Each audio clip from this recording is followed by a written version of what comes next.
agora, né, no último dado, já está bem próximo aí das suas mínimas, porque reduziu, das suas mínimas, assim, do seu eixo, porque reduziu bastante aí nas últimas duas decisões, e ela está trabalhando aí já, buscando aí a casa dos 4,5, 4,25, 4 como meta, até 3,5 como meta. Um novo normal, porque era 2,5, era 2, 2,5. E já há discussões para a gente trabalhar na casa aí dos 3,5 até 4, que seria normal e saudável.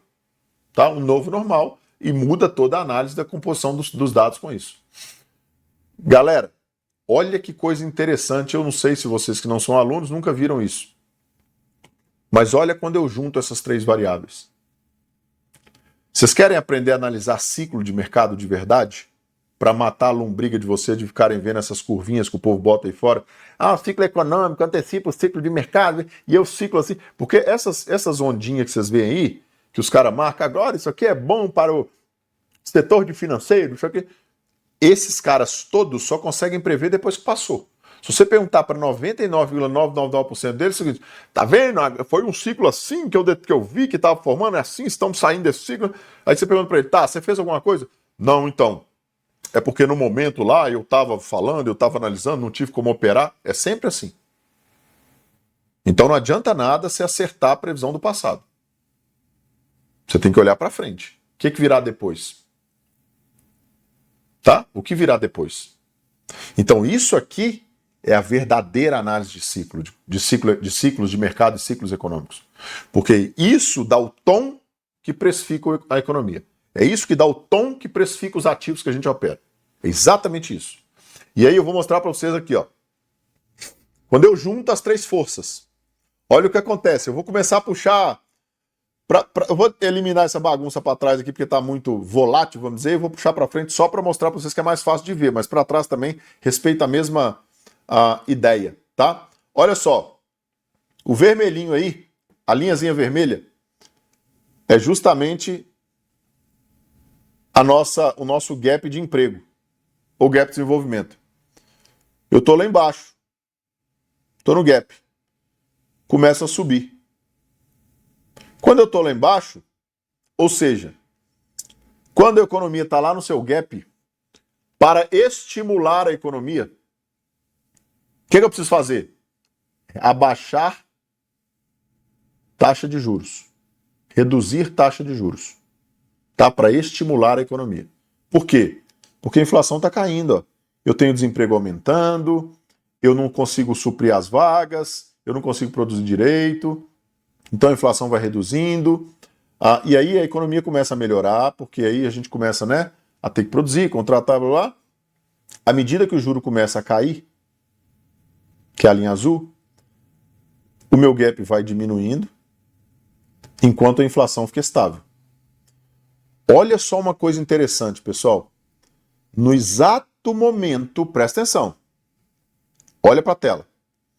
No exato momento em que a linha do pleno emprego passa o neutro para cima, no exato momento, eu entro num ambiente inflacionário. Quando eu entro nisso aqui, olha o que acontece com a inflação. Dá um spike. Ela sobe. Tá? Nesse caso aqui, ela saiu, por exemplo, saiu de meio, por exemplo, quase para 3. É muita coisa. E aí, quando no exato momento que isso acontece, olha o que acontece com os juros. Sobe. É preciso subir o juro para controlar essa questão. Está crescendo demais. Então, subo o juro, eu encareço o custo de oportunidade, o crédito, e limito o crescimento para não estourar a bolha, para não explodir a economia. Tá? E assim a mesma coisa, ó. Tá lá embaixo, começa a subir, inflação estável, passou do pleno, inflação sobe. Aqui foi um caso específico do Greenspan, tá? Que ele tentou antecipar a alta de juros antes, que aconteceu isso aí também, aconteceu isso aí na economia também agora, depois do Covid, pós-Covid. Ele quis antecipar a alta de juros antes do mercado passar o pleno, achando que ia controlar a inflação. Segurou por um tempo, depois a inflação, pum, estourou e veio maior do que vinha antes. E aí foi um desastre. Isso aqui empurrou a economia numa recessão. Aqui a mesma coisa, ó. Passou o pleno, inflação subiu, taxa de juros teve que subir. Covid, passou o pleno, inflação subiu, taxa de juros teve que subir. Recessão, recessão. Passou o pleno, inflação subiu, taxa de juros teve que subir. O que acontece? Aqui é hoje.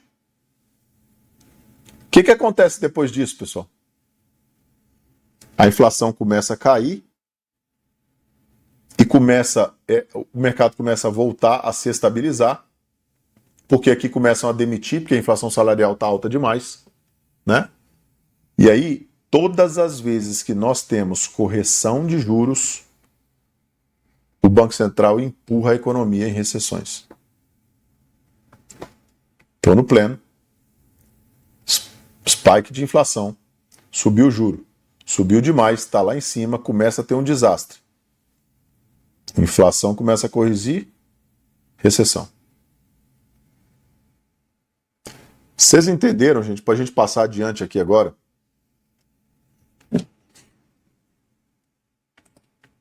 Vocês entenderam que existe um padrão sempre do mesmo jeito? Sempre na mesma sequência? Sempre na mesma ordem? Tá? Tá vendo como dá para perceber o que está por vir aí nos próximos meses, ano? Olha o que está por vir nos próximos meses, ano. Por isso que a gente pode ter uma previsibilidade estatística do mercado. Isso aqui é como funciona o mercado financeiro nos bastidores. É assim que um grande player analisa o mercado. É olhando para isso aqui. Por quê? Porque o Banco Central toma as decisões que toma baseado nisso aqui. E quando o Banco Central toma uma decisão, é essa decisão do Banco Central e o comunicado do Banco Central que precifica o mercado e os ativos que a gente opera. Fim de papo. Se a gente terminasse aí, a aula estava dada. Por quê? Porque o que vocês precisam saber é o que define preço no mercado dos ativos que a gente está operando imediato ali, no intraday, na hora, no segundo ali, o preço reage. Decisão e comunicado do Banco Central. Que ele usa taxa de juros como instrumento para equilibrar essas duas forças no balanço de risco do Fed. Ponto. Tudo que a gente vai olhar daqui por diante converge para essas três coisas. Tudo vai sempre terminar refletindo ou saindo da análise oriunda dessas três coisas, dessas três definições. Por quê? Porque todo o arcabouço ele é usado para chegar num objetivo comum. Qual o objetivo comum, pessoal? Manter a economia a pleno emprego e manter a estabilidade de preços. Para fazer isso, o principal instrumento que o Banco Central usa dentro das políticas monetárias para manter a economia a pleno emprego com preço estabilizado é juro. Todo o resto vai terminar nisso aqui. Isso aí, pessoal, é nos Estados Unidos, no Brasil, na Europa, no Japão, na China, em Marte, na casa do Elon Musk, qualquer lugar. Nós estamos falando de mercado americano, então vou mostrar para vocês de mercado americano. Mas a ótica, o fundamento, é para todo lugar. Isso aqui é um estudo real, verdadeiro, de ciclos de mercado. Detalhe. Último detalhe para a gente passar adiante. Presta atenção. Presta atenção. Diferença de mais ou menos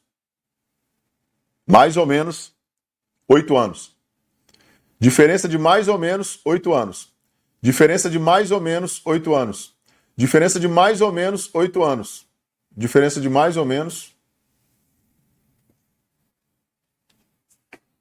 Por isso que eu acredito que a regra mais efetiva entre ciclos é de 8 anos. Por quê? E aí é uma opinião minha, não tem nada de análise, tá, pessoal? É minha opinião, é minha análise durante esses últimos 20 anos de mercado, como analista. Porque as políticas são implementadas e a troca de viés político, e quando a troca de viés político, eu mudo todo o sistema econômico junto. O sistema não, mas eu mudo toda a diretriz econômica junto. Por isso que muda tanto. Por isso que é muito mais fácil, e pelo amor de Deus, não me entendam mal, gente. Por isso que é muito mais fácil manter uma economia estável quando você tem um governo único, centralizador igual a China, do que quando você tem uma democracia que muda de governo a cada 4 anos. Porque quando chega um novo, ele quer desfazer o que o anterior fez e começar tudo de novo. É um terror isso. Você não tem um planejamento de longo prazo. A China tomou tanto terreno nos últimos anos, por quê? Porque ela consegue planejar pelos próximos 50 anos. A mesma coisa. Na nossa democracia, não. Eu só posso planejar para 4, porque eu não sei se no próximo ano eu vou ser presidente de novo. Nossa, Felipe, então você está falando a favor das ditaduras? Pelo amor de Deus, gente, não estou não. Só estou mostrando para vocês o que é uma análise de mercado fundamental mesmo. Tá? É verdade. Tá bom? Enfim. Vamos continuar. Posso? Pessoal, isso aqui resolvido? Entenderam o que é ciclo? Como é que a gente analisa ciclo de mercado? Tudo isso aqui de maneira mais profunda, gente, tem lá no treinamento de economia. Cara, vocês podem se debruçar lá, vocês conseguem assistir lá no final de semana, aquilo lá. Pega esse final de semana aí, assiste o treinamento de economia também. Vocês vão adorar e eu tenho certeza que vai abrir a mente de vocês para um monte de coisas, tá? Então assistam lá que vocês vão gostar, tá bom? Vamos seguir. Quando eu passo por esses cenários entre sobe, desce, entre recessão, blá, blá, blá. Tá bom? Foi assim que o Ray Dalio determinou o ciclo. E é isso que eu acredito também que acontece. Tá? A gente tem um cenário onde eu tenho um PIB caindo. Deixa eu aumentar a tela aqui. Isso tudo vai para vocês no slide, tá, pessoal? Não se preocupem. Eu vou começar do cenário 1 aqui, ó. 1, 2, 3 e o cenário 4 aqui no canto, tá? Eu tenho um cenário de recuperação, saí de uma recessão, estou recuperando. O PIB começa a subir, crescimento um pouquinho aumentado, né? Eu ainda estou com uma ociosidade de emprego, ou seja, começa a aumentar o emprego, porque o PIB começa a subir, eu começo a produzir, certo? A inflação está cedendo ou estável, ela está alta, cedendo ou estável, mas ela começa a corrigir. E eu tenho juros em ambiente estimulativo, eu tenho juros baixos. Por isso que a economia é estimulada. Então ela começa a subir. Aí eu passo daquele pleno, ó. Passo da medida. Quando eu passo da medida, a economia ultrapassa o potencial normal dela e começa a entrar num ambiente inflacionário. Crescer é doloroso, crescer custa.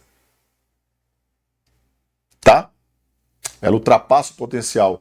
Eu tenho um PIB subindo, mas eu também tenho uma inflação subindo e eu preciso subir juro. Para combater isso, por quê? Porque toda a dinâmica do Banco Central é contracíclica. Ela tem que ir lá na frente segurar isso. Só que ela tem que esperar acontecer para ir lá na frente segurar. Se ela antecipa, ela provoca um efeito pior do que se ela esperar. Então olha só que loucura do Banco Central quando as pessoas culpam o Banco Central por isso. Imagina um transatlântico que o cara tem que ficar levando ele em linha reta. Só que ele é tão grande e a maré está balançando que ele começa a vir para cá, ó. Aí quando ele começa a vir para cá, o cara roda o leme do navio para cá. Aí ele faz assim. Só que ele passa do meio um pouquinho, aí quando ele passa, o cara roda o leme para cá. Ele volta um pouquinho, passa um pouquinho. Então ele vai para frente, mas ele não vai numa linha reta. Ele vai para frente, mas ele vai assim, ó. Esse é o Banco Central. A máquina é tão grande Porque nós estamos falando, imagina que nós estamos falando de todas as empresas de uma economia do tamanho dos Estados Unidos, todas juntas, para fazer esse equilíbrio, para o Banco Central fazer esse equilíbrio. Imagina todas as empresas dos Estados Unidos, independente do tamanho. Bota isso num pacote e o Banco Central tem que equilibrar todas elas. Cara, isso é um gigante. Tá? Colossal. E aí, tô lá no superaquecimento então, né? Aí eu começo a entrar no processo inflacionário. Chega lá em cima, chega no limite. Eu começo a ter pressão demais. Isso começa a incomodar. Aumenta o desemprego, porque começa a ter uma inflação salarial muito alta e falta de posição, tá? Esse aumento do desemprego começa a corrigir aquela curva do pleno. Beleza? O PIB começa a cair, porque eu começo a parar de produzir pelas demissões e tudo mais. A inflação ainda está cedendo e eu começo a ter um juros em queda. Porque eu começo a ter que aliviar de toda maneira para tentar segurar esse trem no pleno ali. Mas lembra o barquinho fazendo assim, ó? Eu não tenho essa medida exata, ele vai passar da conta. Quando ele passa da conta, ele sai aqui, ó, na recessão. Aí ele cai na recessão quando eu tenho um aumento abrupto de desemprego, porque aí todo mundo entra num pânico extremo. Pânico extremo, euforia máxima. Já vou falar disso aqui para vocês, como último padrão. PIB está caindo, aumenta o desemprego, a inflação cede de vez e eu tenho que jogar o juro lá embaixo para estimular isso de volta, para voltar para o pleno. E eu fico nesse barquinho assim. Detalhe, gente.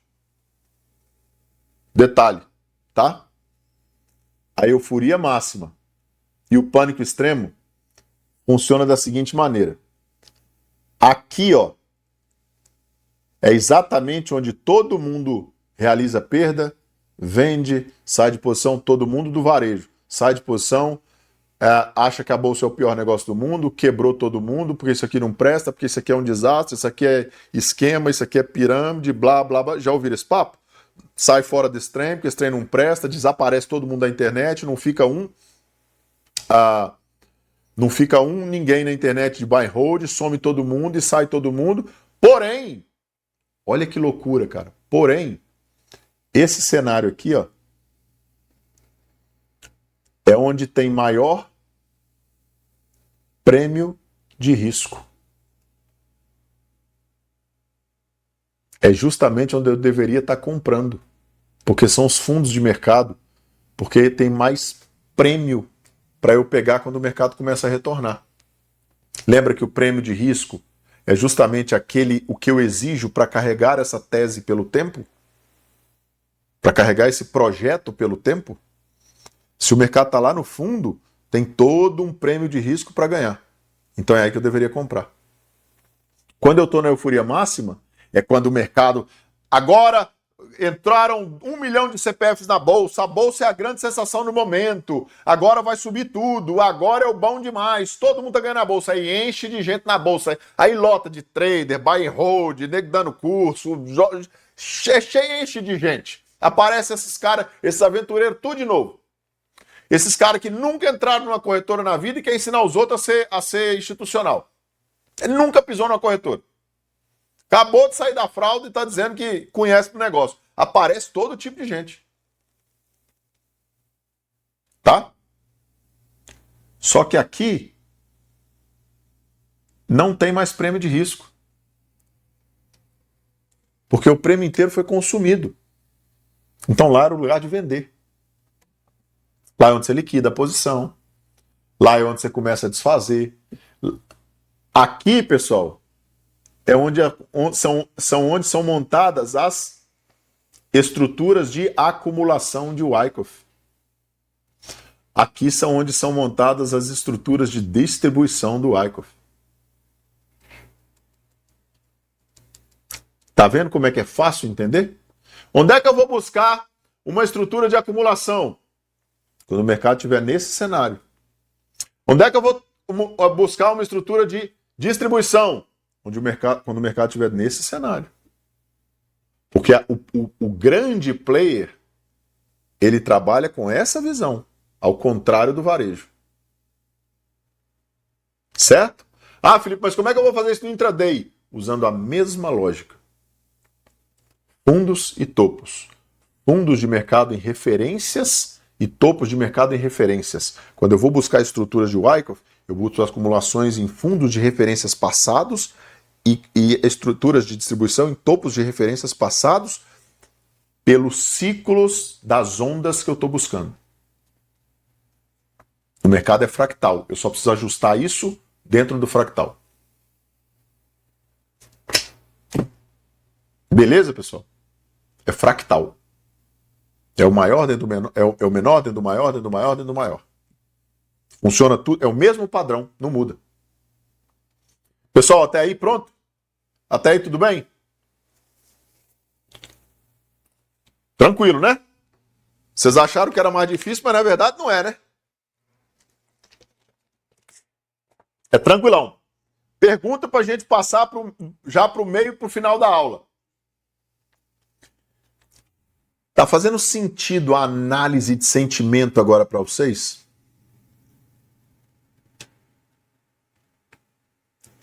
Tá vendo onde é que a gente vai buscar o dado? Porque todos os dados vão finalizar nisso aqui, ó. Eles vão confluir para dar esse tom. Esse tom. Entendeu? Vai sair tudo da mesma origem. Vai sair tudo do mesmo lugar. Vai sair tudo do mesmo ponto. E no final, todas as coisas vão convergir numa coisa só. Na definição de manter uma economia em pleno emprego, com estabilidade de preços, e a ferramenta disso é o juro. Eu preciso usar o juro para equilibrar esse balanço de risco. Todas as outras variáveis, todos os outros dados vão ser medidores para que eu realize isso aqui. Vão ser medidores, medições, para que eu chegue nessa conclusão a ponto do Banco Central tomar uma decisão de subir ou baixar juro. Ponto. Confiança do consumidor, Felipe. Confiança do consumidor é uma questão para juntar nessa variável para, no final das contas, saber se eu tenho um provável pleno, taxa subindo do pleno, ou medição de inflação, se a inflação pode subir ou não pela confiança do consumidor, porque se a confiança do consumidor está muito alta, provavelmente eu tenho mais demanda, isso vai impactar na inflação de algum aspecto de processo, né? Porque se eu tenho uma demanda muito aumentada e uma oferta que não acompanha, eu tenho um processo inflacionário impulsionado. Mas, e aí eu preciso subir o juro. Eu preciso criar um ambiente restritivo, um ambiente estimulatório. É sempre a mesma coisa. É sempre a mesma coisa. Beleza, pessoal? E aí, olha só que legal. E a gente vai entrar nessa questão agora. E aí, muitas vezes, tá? Muitas vezes, eu tenho... Vou voltar aqui para mostrar uma coisa para vocês. Agora vocês mesmos vão conseguir me responder. Se eu tô aqui num ambiente de superaquecimento, olha só para você ver como é que a coisa vai firmando a cabecinha de vocês. Eu falei com vocês que colocar isso organizar esse quebra-cabeça era a minha função, não era? Olha só, vocês vão me responder. Se eu estou num ambiente de superaquecimento, o mercado já está acima do pleno, já está num ambiente inflacionário, já está com pressão demais. Se vem um dado ali de um PIB aumentado acima do esperado, o dado é bom. O dado isolado. O que vai acontecer com o mercado, gente?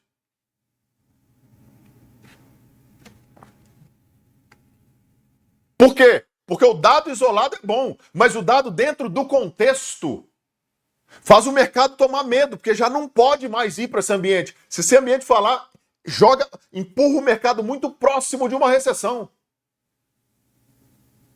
Então eu posso ter um dado isolado bom e o mercado cair.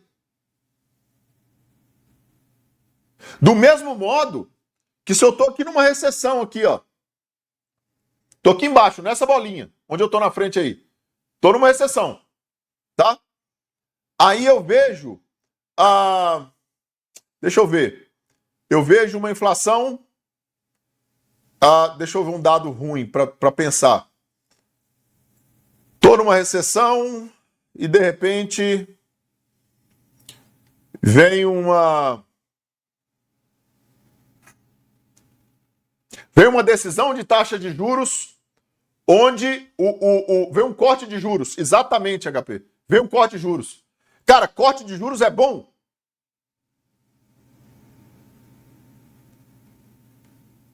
Isolado é. Mas num contexto recessivo, né? Onde eu estou empurrando a recessão, ele já está caindo. Ele já está despencando. Mas eu preciso deixar o ambiente chegar lá embaixo para depois, na recuperação, poder baixar o juro para estimular a economia.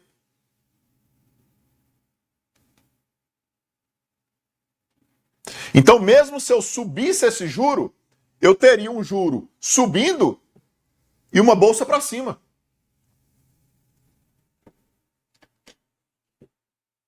Mesmo assim. Então, essa coisa de, olha, pessoal, os juros, tem um monte de gente na internet assim, olha o juro. Juro para cima, bolsa para baixo. Nem sempre. Não operem correlação. Vocês vão tomar uma pregada gigantesca operando correlação. Eu estou avisando vocês. O dia que ela parar, é só precisa de uma vez dela não funcionar que ela quebra vocês. Só uma vez. A correlação tem que estar dentro do contexto, como ferramenta de análise. Ela não é gatilho de entrada. Entendeu?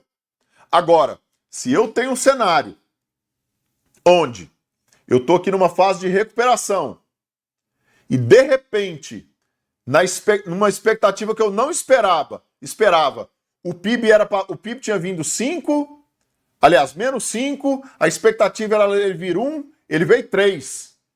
Opa, o dado é bom. É. E aí a bolsa vai para onde? Vai subir também. Por quê? Porque ele está dentro do contexto certo. Então, pessoal, nunca operem o dado isolado. Existe um dado que a gente opera isolado, que é para fazer uma operação de scalping específico no payroll, que tem aí no treinamento de vocês, que é como se fosse uma operação de falha de microestrutura de mercado, tá? De ineficiência de mercado, que a gente bota barreiras, a gente faz escala de ordens dos dois lados, para operar a volatilidade do momento. Eu opero e sai fora. Eu não fico posicionado de direcional em definição de dado isolado, não. Beleza, pessoal? Entenderam isso aí? Posso passar adiante? Sim ou não? Beleza. Então vamos lá. Qual que é o ciclo da precificação? Presta atenção. Ciclo da precificação. Algo acontece na economia, ocorre um evento. Esse evento gera um sentimento no mercado. Agora vocês já estão entendendo, né? Ocorre um evento, sai um dado, tem um comunicado do Banco Central, tem uma definição do Banco Central, tudo mais. Esse sentimento, ele provoca a atuação, a necessidade de atuação dos players. De que players, pessoal? De varejão?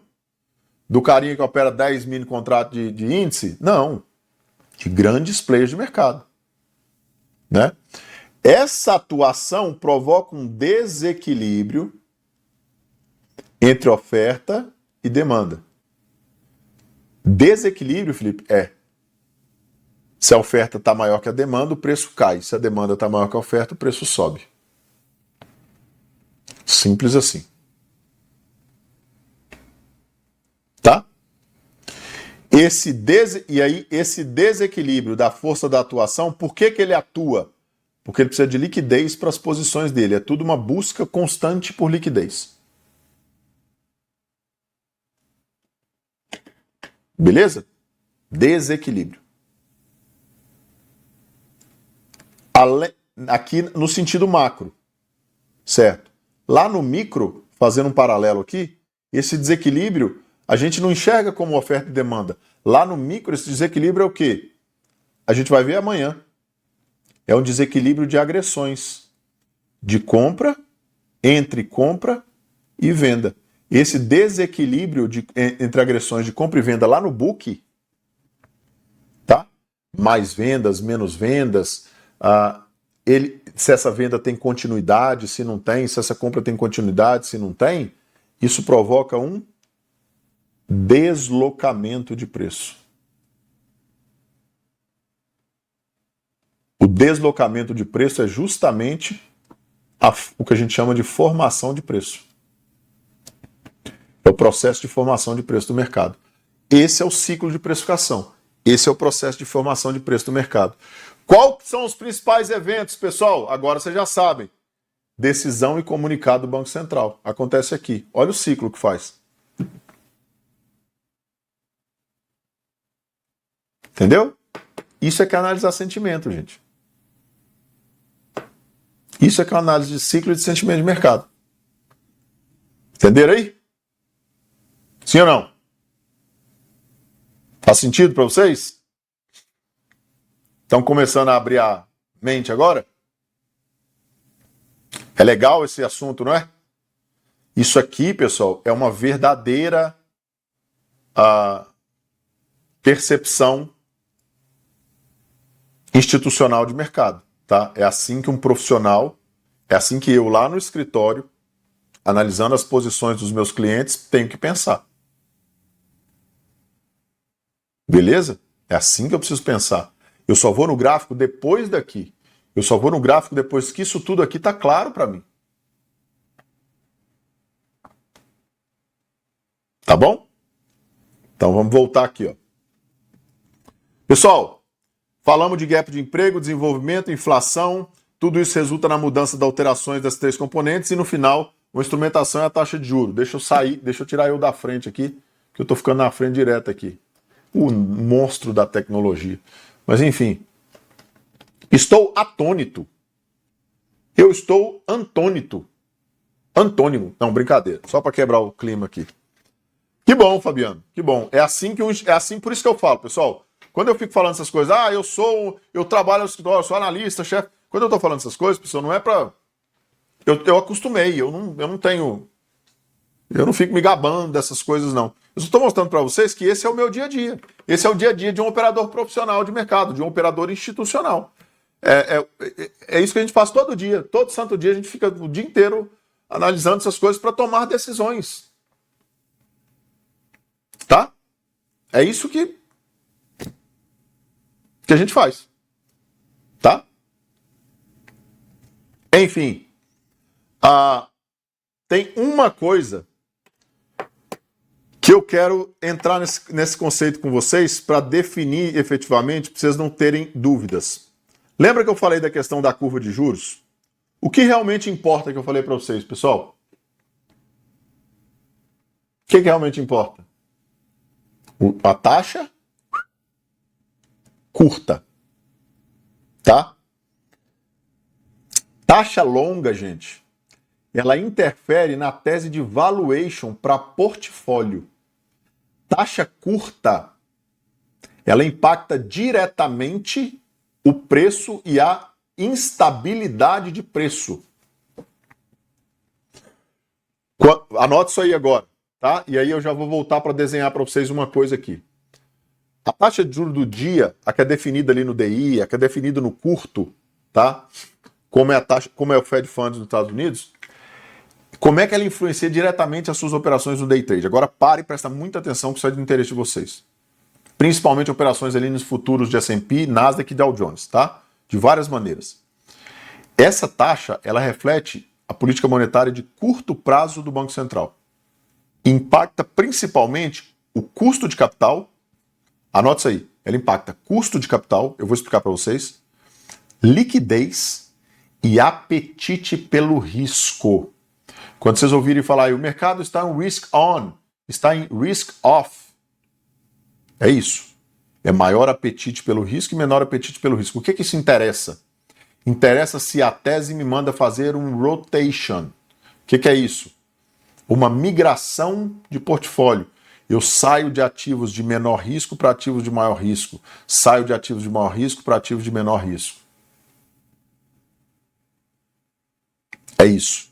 Isso é o apetite pelo risco.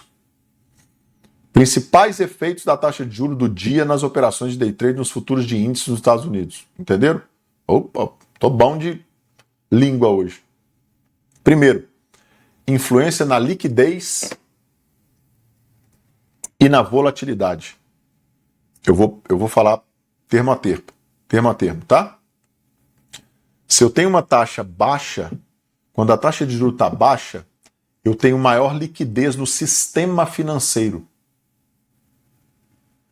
Tá? Por quê? Porque os bancos têm incentivos para emprestar mais dinheiro aos investidores, à abertura de empresas, a comerciantes e tudo mais. E eles encontram esses custos de financiamento mais baixos, com taxas mais baixas. É por isso que gera um ambiente mais otimista, mais estimulativo. E aí, as operações de compra nos futuros de índices, elas tendem a ter mais sucesso, com mais dinheiro no mercado, e a volatilidade pode ser reduzida e o mercado pode apresentar uma tendência de alta mais consistente. Então ele favorece as operações de compra. Conseguiram pegar, não? Resumindo, taxa baixa, paga menos no título, paga menos na renda fixa, aumenta a posição de risco, porque se o cara quiser ganhar dinheiro, ele tem que tomar risco. Resumindo de maneira didática para vocês. E por que ele quer tomar mais risco para ganhar mais dinheiro? Porque a tese é melhor. Então o valuation projetado é maior.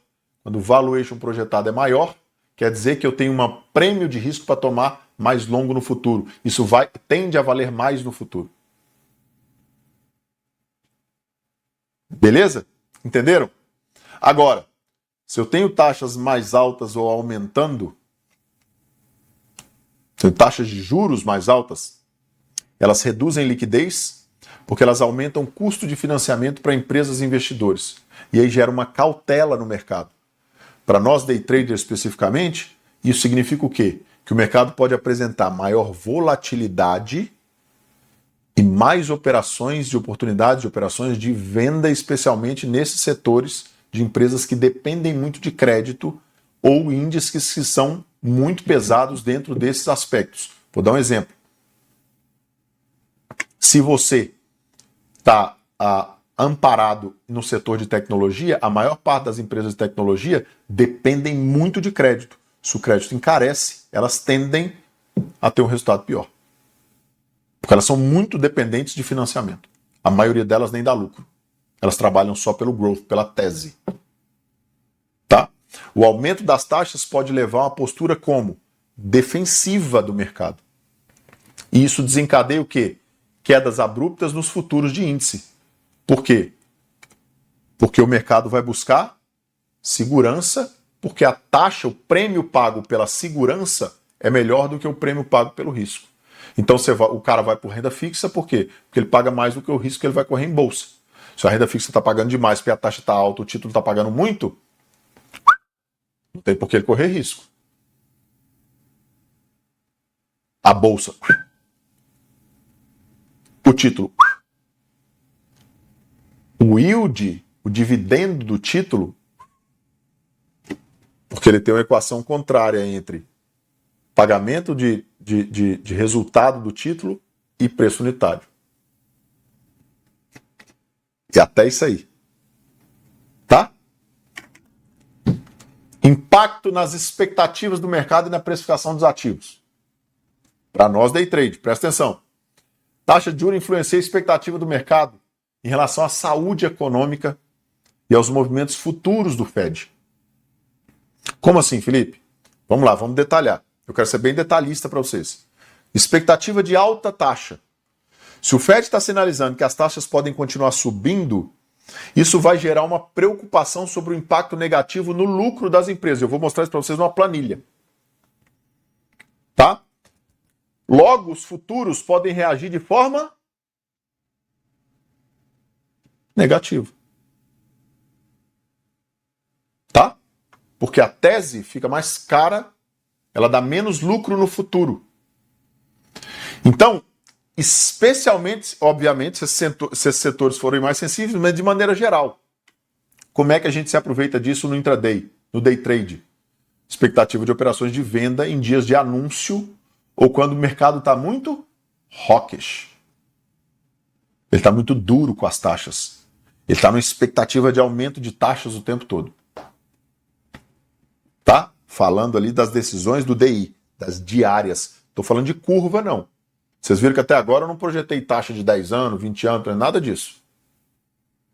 Falando de agora, nós estamos operando agora. Não adianta eu ficar olhando para 20 anos depois, não. 20 anos é teste de portfólio. É outro objetivo.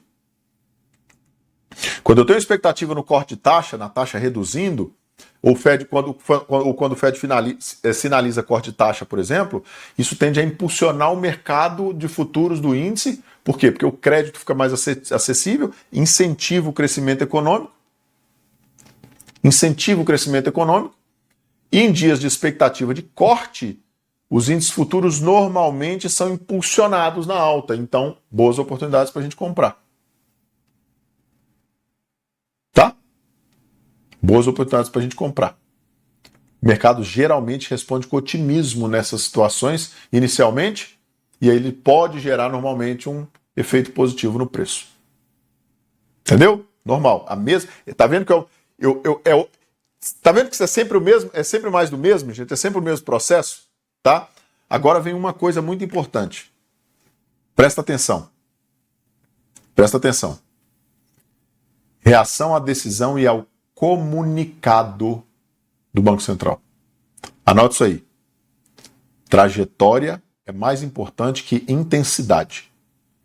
E o comunicado é muito mais importante do que a decisão.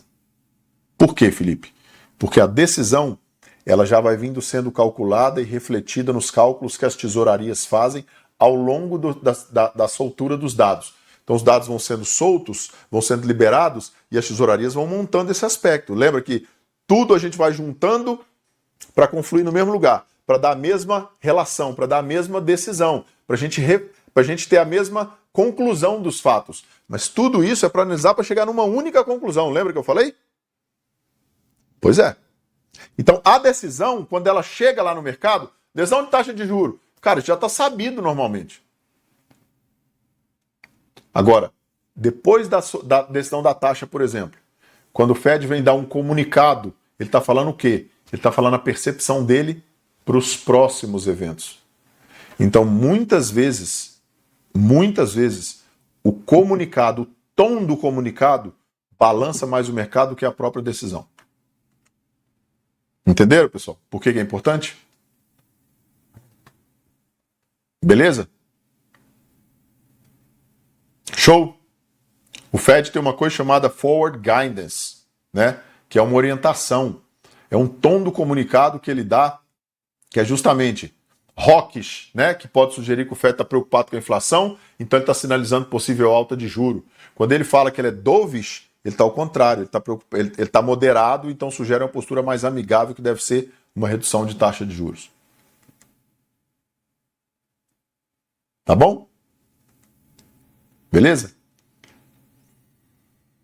Ó, para a gente finalizar essa parte aqui, eu vou mostrar para vocês uma questão numa planilha, justamente para vocês identificarem como esse preço move pela decisão.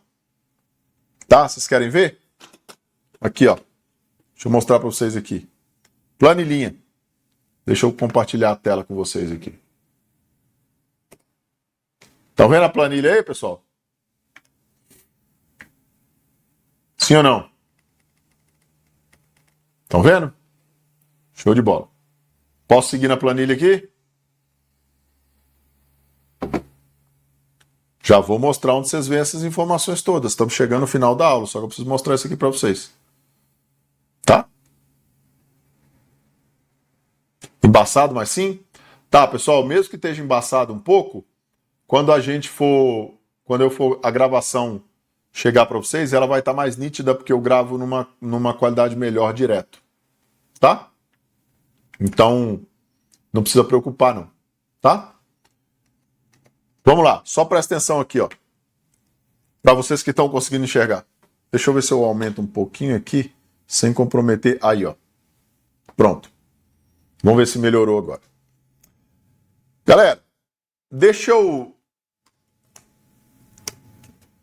quero chamar a atenção de vocês para umas coisas aqui. Deixa eu mostrar para vocês por que todo esse movimento do preço acontece. Quando eu falo da tese, isso aqui que é uma tese, ó. Nós estamos aqui numa planilha e a gente está avaliando uma tese. O que é uma tese? Uma tese é uma empresa. Por que ela é uma tese? Porque eu preciso entender, eu estou tentando avaliar se vale para mim investir nisso ou não, no longo prazo. E o que essa tese me diz? Essa tese me diz o seguinte: quando eu vou fazer um valuation, um fluxo de caixa descontado, de maneira bem didática aqui para vocês aprenderem, tá? Eu estou dizendo o seguinte, ó. Se eu tenho uma empresa que em teoria, na tese, vale 1.400.000, peraí, vale 1.400.000 reais, tá? Em 7 anos. Por quê? Porque ela dá de caixa 200 mil por ano. Então, em 7 anos, ela me daria um resultado de 1.400.000. Certo? Presta atenção. Correto? Beleza. Ela dá de caixa, o fluxo de caixa de 200 mil. No final do período, ela me dá 1.400.000. Estou fazendo uma projeção de 7 anos. Tá? Só que, dentro dessa economia, eu tenho inflação, custo de oportunidade, ou seja, juros, eu tenho um prêmio de risco, e tudo isso somado, esses 3 fatores somados, que é inflação, custo de oportunidade e prêmio de risco, eles me dão uma coisa chamada de taxa de desconto. O que é a taxa de desconto, pessoal? É o que aquela tese teria que se depreciar ao longo do tempo, à medida que os anos vão passando, e quanto ela valeria no final se eu embutisse nessa tese essa depreciação, que é a correção da inflação, dos juros e do prêmio de risco, ou seja, do juro real e do prêmio de risco. Tá? Para eu projetar. Por quê? Porque o que eu quero saber é o seguinte. Vamos supor aqui, ó. No terceiro ano, presta atenção aqui no terceiro ano, tá? Receber 200 mil agora, ou receber 200 mil, ou receber 121 mil no terceiro ano, é a mesma coisa. Vocês entenderam? Se eu não mudar nada. O que eu quero dizer com isso? Receber 1.400.000 de 200 em 200 mil ao longo de 7 anos, ou receber R$ 762.305,52 agora, para eu te vender essa empresa, dá no mesmo. Para mim dá no mesmo. Vocês entenderam? Entenderam o que eu estou dizendo? Eu estou projetando a tese. Isso é um valuation. E aí eu pego o quê? Eu pego o valuation do projeto, pego a quantidade de ações, ou seja, o free float, que é a quantidade disponível ao mercado, a quantidade de ações que aquela empresa tem. Faço a conta, a divisão, isso me dá um valor por ação de R$ 1,52. Esse é o valor por ação que aquele negócio tem. Tá? Só que agora, pessoal, eu quero mostrar um detalhe para vocês. Dá uma olhada aqui. Quando a inflação sobe de 4,5, presta atenção, para 6. Olha o que aconteceu com o preço da ação. Vou fazer de novo. Ó. Era 4,5. Ó, ação 1,52. Inflação subiu para 6. Certo? Só que se subiu a inflação, se subiu o quê? Se sobe inflação, tem que subir também?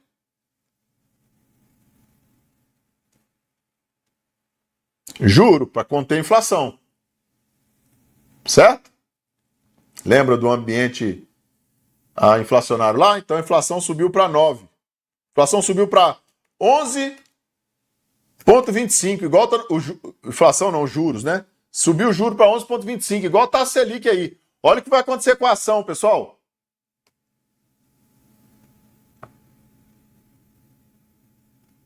Entendeu por quê que ocorre a precificação? Você entenderam por quê? Viu como é que o mercado encara as coisas? Viu como é que um player institucional encara as coisas? Agora, mais que isso, pessoal, dá uma olhada no valuation do projeto lá, o quanto caiu. Caiu mais de 100 mil, cara. No tempo, na tese. Por quê? Porque aumenta a taxa de desconto. Só que se o mercado cai abrupto assim, ele abre prêmio de risco.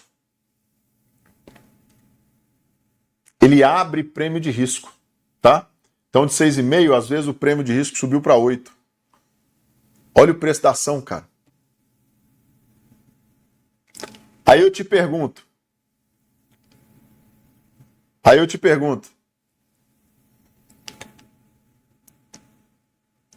Duas coisas. Primeira coisa, se a ação custa 1,26, opa.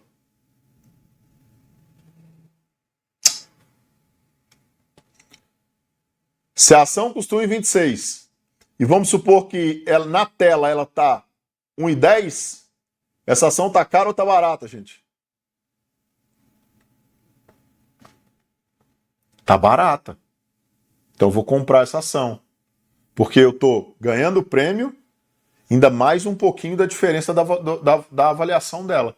Agora, se essa ação tiver 1,50, ela tá cara. Eu não posso comprar ela. Agora, mais que isso, tá? Mais que isso. Se de repente, olha, eu vou voltar lá. Eu não sei porque que eu fiz isso aqui, mas enfim. Vou tentar arriscado aqui. Peraí. Deixa eu tirar isso aqui. Aí. Vou voltar lá, pessoal. Presta atenção. Se sabendo que o normal disso aqui, ó, da inflação era 4,5. O custo de oportunidade era 7. O prêmio de risco era 6,5. Lá no passado, olhando para trás, na média, tá? Na média. E sabendo que se isso voltar para a média original, a ação valeria 1,52, mesmo se ela tivesse 1,26. Se eu acreditar que esses parâmetros vão voltar para a média, eu posso comprar essa ação em 26 mesmo, não posso? Mesmo que seja o preço normal do dia. Por quê? Porque ela tem prêmio de risco, porque ela está num fundo de mercado. Entendeu quando a gente fala, entendeu o que significa, por exemplo, operações de retorno às médias, buscar um retorno a uma VWAP, buscar um retorno a um parâmetro de preço, a montagem